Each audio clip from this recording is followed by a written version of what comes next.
Hi hello నమస్తే welcome to our channel. ఈ రోజు కూడా ఒక ఇంట్రెస్టింగ్ వీడియోతో మేము ముందుకు వచ్చేసాను. మనతో మాట్లాడడానికి సీనియర్ జర్నలిస్ట్ జగదేవ్ గారు నాతో పాటు ఉన్నారు. నమస్తే సార్. నమస్తే సార్. అనిల్ రావిపూడి గారు సక్సెస్ డైరెక్టర్ అని మనందరికీ తెలిసిన విషయమే. వరుస సక్సెస్తో ఫన్ 2 దగ్గర నుంచి మొదలు పెడితే మణిశంకర్ వరప్రసాద్ వరకు సక్సెస్ రేట్లో రాకెట్ల స్పీడ్లో వెళ్తున్నారు. And at the same time ఇటు అక్కినేని అఖిల్ గారు ఆబ్వియస్లీ మనకి బ్యాచులర్ తర్వాత మూవీ సక్సెస్ లేదు ఆయనకి, వరుస ఫెయిల్యూర్స్తో ఉన్నారు. సో వీళ్ళిద్దరు కాంబోలో ఒక సినిమా వస్తుందని లేటెస్ట్ అప్డేట్ వచ్చింది. సో సక్సెస్సా హిట్టా ఫట్టా? మీరు అన్నట్టు పటాస్ నుంచి మొత్తం 9 సినిమాలు మన శంకర్ ప్రసాద్ వరకు.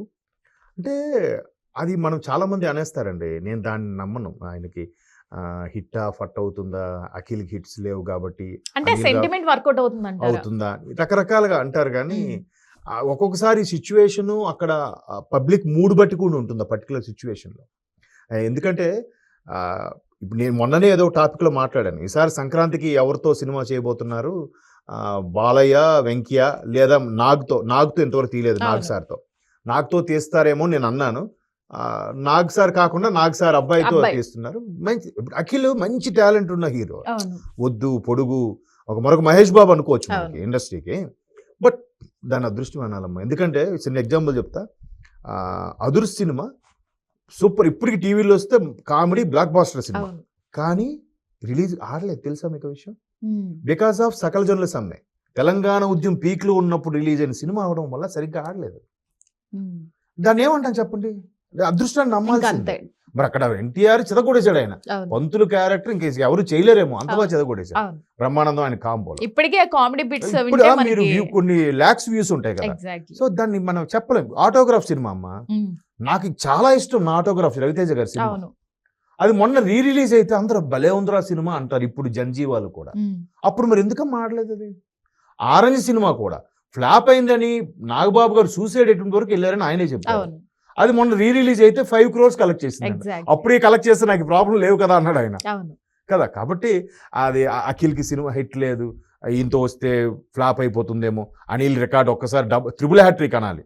9 సినిమాలు అంటే ట్రిపుల్ హ్యాట్రిక్ తో కొట్టిన సక్సెస్ఫుల్ డైరెక్టర్ అనిల్ రావిపూడి. మరి గట్టిగా మాట్లాడితే మన శంకర్ వరప్రసాద్లో స్టోరీ లైన్ ఏముంది? కాకపోతే ప్రేక్షకులు తగ్గట్టుగా మెగాస్టార్కి ఎంత బాగా కామెడీ పండించగలరు అన్నీ చూపించారు. వెంకటేష్ గారు ఎంట్రీ ఏదో సూపర్. ఆ 2.5 గంటలు అబ్బా ఎంతగా, ఎక్కడ బోర్ కొట్టలేదు. అదే కావాలి కదా, అదే సక్సెస్ అంటే. ఎక్కడ ఎక్స్ట్రా నిడివిగా తీయడు, ఎక్స్ట్రా సెట్టింగ్లు భారీ ఏం చేయడు.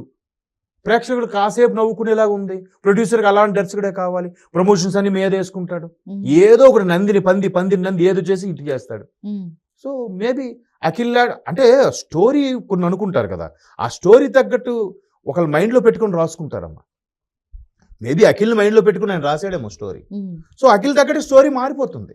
ఆ స్టోరీ లైన్ బట్టే ఆ హీరో క్యారెక్టర్ ఎలా ఉంటుంది, ఇలా చేయొచ్చు అని కూడా ఉంటుంది. అది మన ఇప్పుడు ఫస్ట్ హలో ఏదో ఫస్ట్ మూవీ హలో బాగానే ఉంటుంది.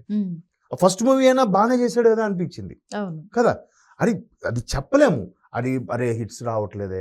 మన అలాగైతే నాగచైతన్య కూడా మొన్నటి వరకు వరుసగా లేవు. తండేలతో ఒకసారి మళ్ళీ దాని మీద కూడా కొత్త కోడలు వచ్చింది అందుకే హిట్ అయింది అంటే అది వాళ్ళు ఏం చేస్తారు. ఇప్పుడు చాలా మంది హీరోయిన్లకి ఐరన్ లెగ్ అంటారు. హీరోయిన్కి అసలు పాటల కోసం తప్ప పెద్దగా ఇంపార్టెన్స్ లేదు ఇప్పుడు సినిమాలో. మరి ఆమెకు తప్పు అంటే ఎలా అమ్మ? ఆమె ఐరన్ లెగ్ అంటే ఎంతవరకు కరెక్ట్ అమ్మా? కాదు కదా. ఈ దర్శకుడు ప్రతిభ లేదో హీరోలో సత్తా లేదో అనుకోవాలి కానీ. సో కాబట్టి ఈసారి అఖిల్తో కూడా అఖిల్ కెరీర్ లోనే బిగ్గెస్ట్ బ్లాక్ బాస్టర్ అవుద్ది 2027. హోప్ ఫర్ ది బెస్ట్ అంతే. అనిల్ రావిపూడి గారి మ్యాజిక్ మరి అఖిల్ కి కలిసి వచ్చేనా లేదా చూద్దాం.